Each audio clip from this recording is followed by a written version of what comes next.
Grand Theft Auto. Grand Theft Auto 1, perhaps.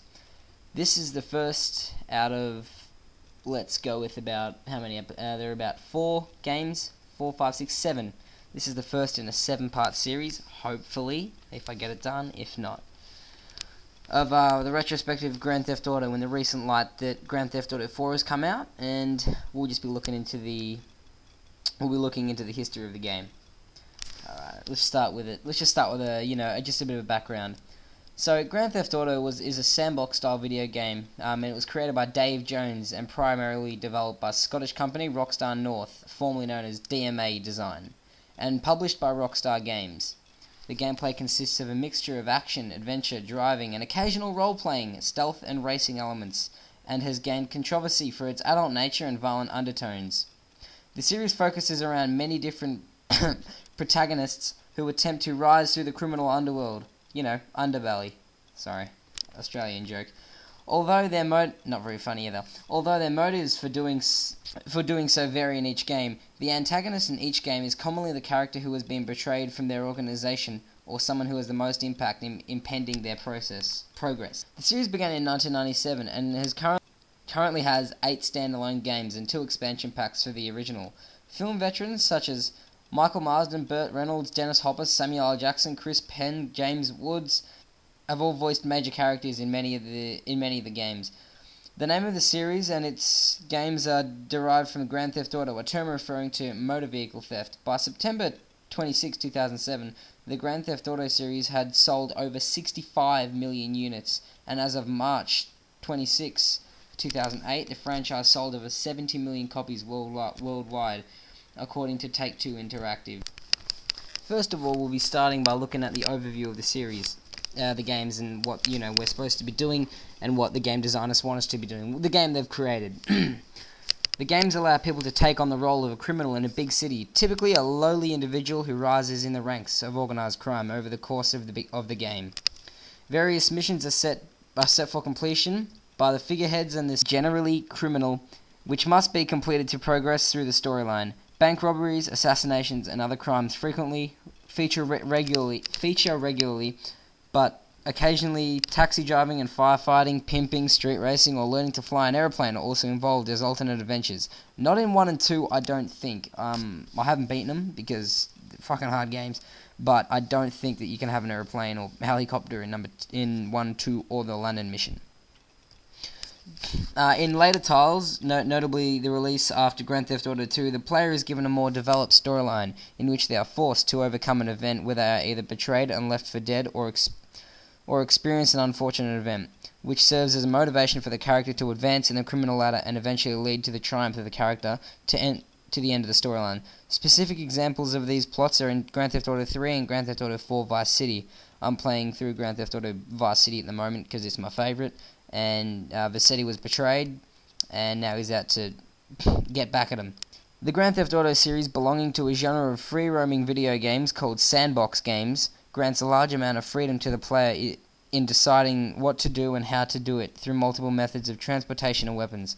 Unlike most traditional action games, which are structured as a single-track series of levels with linear gameplay, the GTA player can determine the missions that they want to undertake and their relationships with various characters, as you see in number 2. You've got Zabatsu, Yakuza, I think it is, and the Loonies. You kill Loonies, you get better with the Yakuza, vice versa. The cities of the game can also be roamed freely at any point in the game, offering many accessible buildings and minor missions. There are exceptions. Missions follow a linear, overarching plot, and some city areas must be unlocked over the course of the game. Grand Theft Auto 3 and subsequent games have more prevalent voice acting and radio stations, which simulate driving to music with disc jockeys, radio personalities, commercials, talk radio, pop music, and American culture. Now, my personal favourite is K-Chat on Vice City. It's so funny, and I just love listening to it. And the music as well, because I'm a fan of 80s music. So the game's set in the 80s. You've got all the good songs like Broken Wings by Mr. or Mike and the Mechanics, as some of you might know. I just think the radio is terrific. The use of vehicles in an explorable urban environment provides a basic simulation of a working city, complete with pedestrians who obey traffic signals. Further details are used to flesh out an open-ended atmosphere that has been used in several other games, such as The Simpsons Hit and Run, which has less emphasis on crime or violence, which is a fun game. It's probably one of my favourites ever. It's a good game. But we'll probably get into that later. Not really. Maybe in a later review. I've got the game. I may do it. We'll see. The series has courted a great deal of controversy since the release of Grand Theft Auto 3. This criticism stems from the focus on illegal activities in comparison with traditional heroic roles that other games offer, like Mario, Zelda, Metroid, Custer's Revenge, etc. The main character can commit a wide variety of crimes and violent acts while dealing with only temporary consequences, including the killing of policemen and military personnel. Opponents of violent video games such as Jack fucking Thompson and Senator Hillary Rodham Clinton, so Miss Clinton, believe that players will try to emulate this behavior while people believe it provides an emotional outlet such as such actions in real life would have serious consequences. Grand Theft Auto 1. Let's just go a little bit of a history for it. Number 1.